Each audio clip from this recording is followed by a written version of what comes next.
Elon Musk's aligned super PAC that is helping Donald Trump is running the most disgusting ad campaign that I've ever seen in American politics. In a story from 404 Media, the Elon Musk-funded group called Future Coalition PAC is targeting Muslim voters in Michigan and Jewish voters in Pennsylvania with diametrically opposed political advertisements about Kamala Harris. Meanwhile, a related PAC, also funded by Musk, is micro-targeting likely black voters on Snapchat with ads that say Kamala Harris is trying to ban menthol cigarettes. What is going on here? We've got an immigrant meddling in American politics in what I can only assume is to either get a position in Trump's cabinet or buy himself legal protection. Either way, a foreign billionaire interfering in our election with millions of dollars is bad news. Here are some recent political ads that were micro-targeted to Muslim voters in the swing state of Michigan. Vice President Harris has chosen a side, her right side. Harris has made herself clear. She stands with Israel and the Jewish people. And joining Kamala will be her husband and top advisor, Doug Emhoff, who would be the first Jewish presidential spouse ever. Kamala relies on her husband, Doug, for counsel on the toughest issues,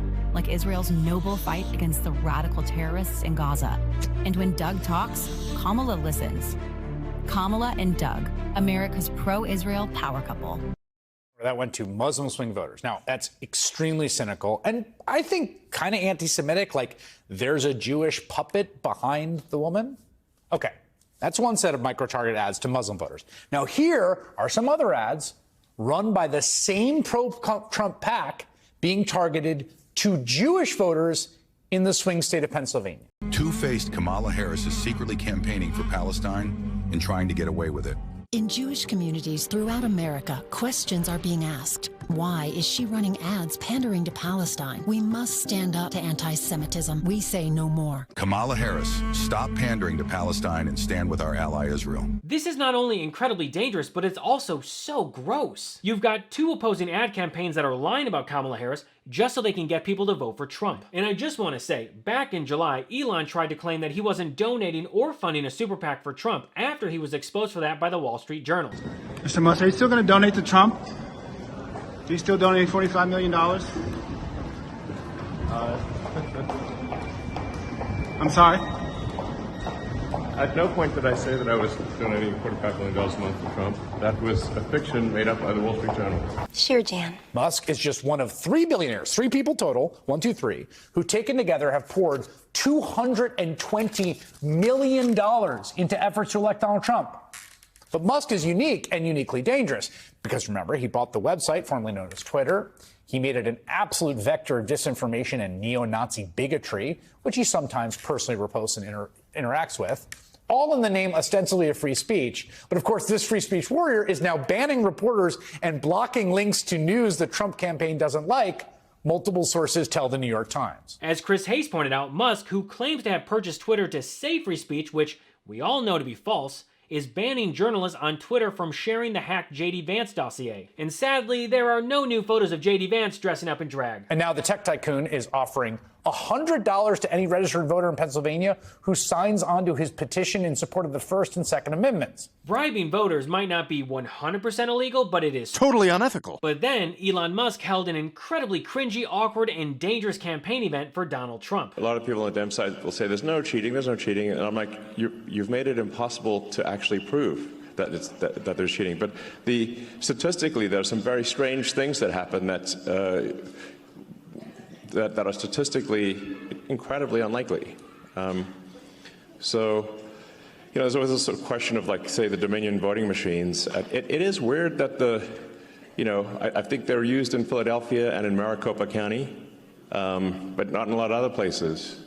Doesn't that seem like a heck of a coincidence? For a guy who claims to be a genius, he sure is a idiot. None of that is true. Remember when Fox News settled their defamation lawsuit with Dominion for $787 million? Elon has thrown himself into the MAGA cesspool of those who spread election lies, and they're either in jail, been disbarred, or paying Smartmatic in Dominion. But hey, as the saying goes, everything Trump touches dies. Do you think there is a shadow government behind the Biden-Harris administration? I mean, well, let me put it this way. It's not Biden. Well, who is it that's behind him? We know Obama, okay, but Obama...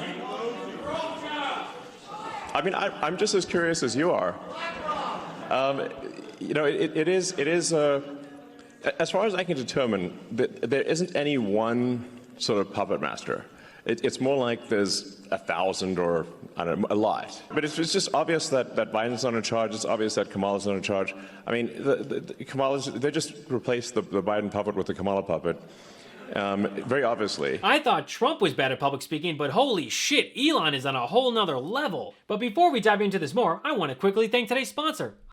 Did you know that traditional bed sheets can harbor more bacteria than a toilet seat? It can lead to acne, allergies, and stuffy noses, and it's just gross. Miracle Made offers a whole line of self-cleaning antibacterial bedding, such as sheets, pillowcases, and comforters that prevent up to 99.7% of bacteria growth and require up to 3 times less laundry. Using silver-infused fabrics inspired by NASA, Miracle Made sheets are thermoregulating and designed to keep you at the perfect temperature all night long, so you get better sleep every night. These sheets are infused with silver that prevent up to 99.7% of bacterial growth, leaving them to stay cleaner and fresh 3 times longer than other sheets. No more gross odors. Miracle sheets are luxuriously comfortable without the high price tag of other luxury brands, and feel as nice if not nicer than sheets used by some 5-star hotels. Stop sleeping on bacteria. Bacteria can clog your pores, causing breakouts and acne. Sleep clean with Miracle. Go to trymiracle.com/Gabe to try Miracle Sheets today. And whether you're buying them for yourself or as a gift for a loved one, if you order today, you can save over 40%. And if you use our promo Gabe at checkout, you'll get 3 free towels and save an extra 20%. Miracle is so confident in their product, it's backed with a 30-day money-back guarantee. So if you aren't 100% satisfied, you'll get a full refund. Upgrade your sleep with Miracle Made. Go to trymiracle.com/Gabe and use the code Gabe to claim your free 3-piece towel set and save over 40% off. Again, that's trymiracle.com/Gabe to treat yourself. Thank you, Miracle Made, for sponsoring this episode.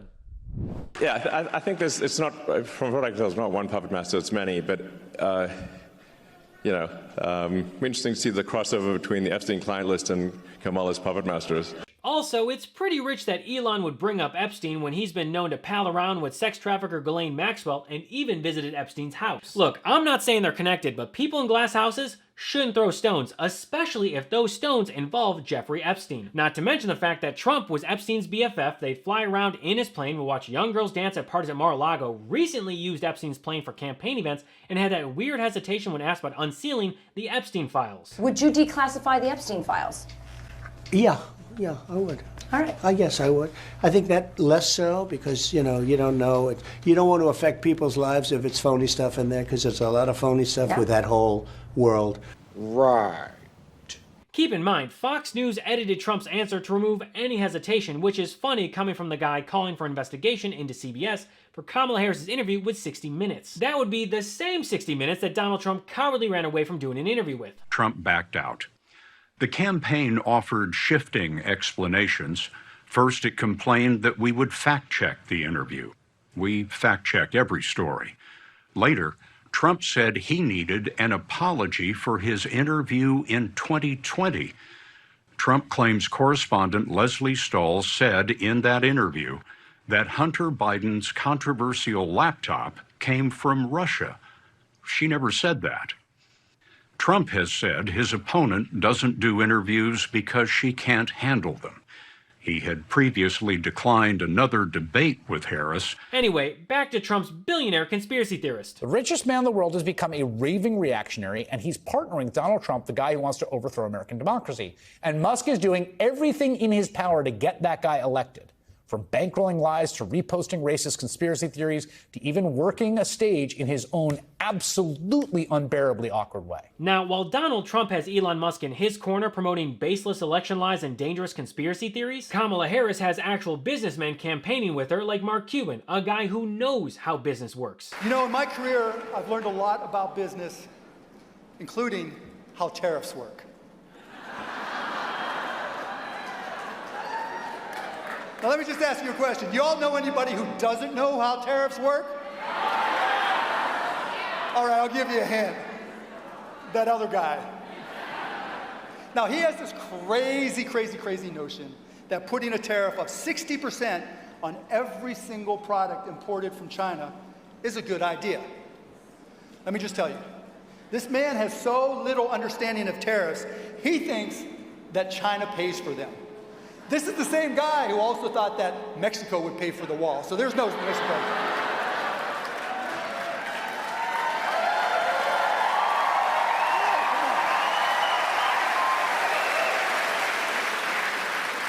Did Mexico pay for that wall? Hell, no, you said it wrong. Hell no. That's what I'm talking about. You know, we all know that across-the-board tariffs are a tax on everybody. All the major economists have said so. Kamala has talked about it over and over again. But, you know, I'm going to give him a little bit of credit. I honestly think that he used to understand how tariffs work. I mean, back in the 90s and the early 2000s, he was a little bit coherent when he talked about trade policy. And he actually made a little bit of sense. But I don't know what happened to him. The way he's been thinking about tariffs and trade now, something's a little bit lost. And now his trade policies, particularly with tariffs, are basically just gibberish. And naturally, it's getting under Trump's skin. Mark Cuban is a loser, wouldn't take his phone calls anymore while at the White House, and he went rogue. A weak and pathetic bully, he's got nothing going, really low clubhead speed, a total non-athlete. Donald Trump is not a leader. He's a coward with a fragile ego who does not care about the American people. After all these years, we know who Donald Trump is. He is someone who will stop at nothing to claim power for himself. And you don't have to take my word for it. I've said for a while now, watch his rallies. Listen to his words. He tells us who he is. And he tells us what he would do if he is elected president. So here tonight, I will show you one example of Donald Trump's worldview and intentions. Please roll the clip. The worst people are the enemies from within. The enemy from within. Those people are more dangerous, the enemy from within, than Russia and China. These people should be put in jail the way they talk about our judges and our justices. Now, if you had one really violent day, one rough hour, and I mean real rough. I think the bigger problem are the people from within. We have some very bad people. We have some sick people, radical left lunatics. And I think they're and it should be very easily handled by, if necessary, by National Guard, or if really necessary, by the military. Well, that's a wrap for today. Thanks so much for watching, and don't forget to follow me at I am Gabe Sanchez. If you enjoyed the show, make sure to check out the audio version of What Was That, perfect for when you're on the go or just relaxing. Catch every episode wherever you listen to podcasts. So until next episode, I'm Gabe Sanchez, and this has been What Was That?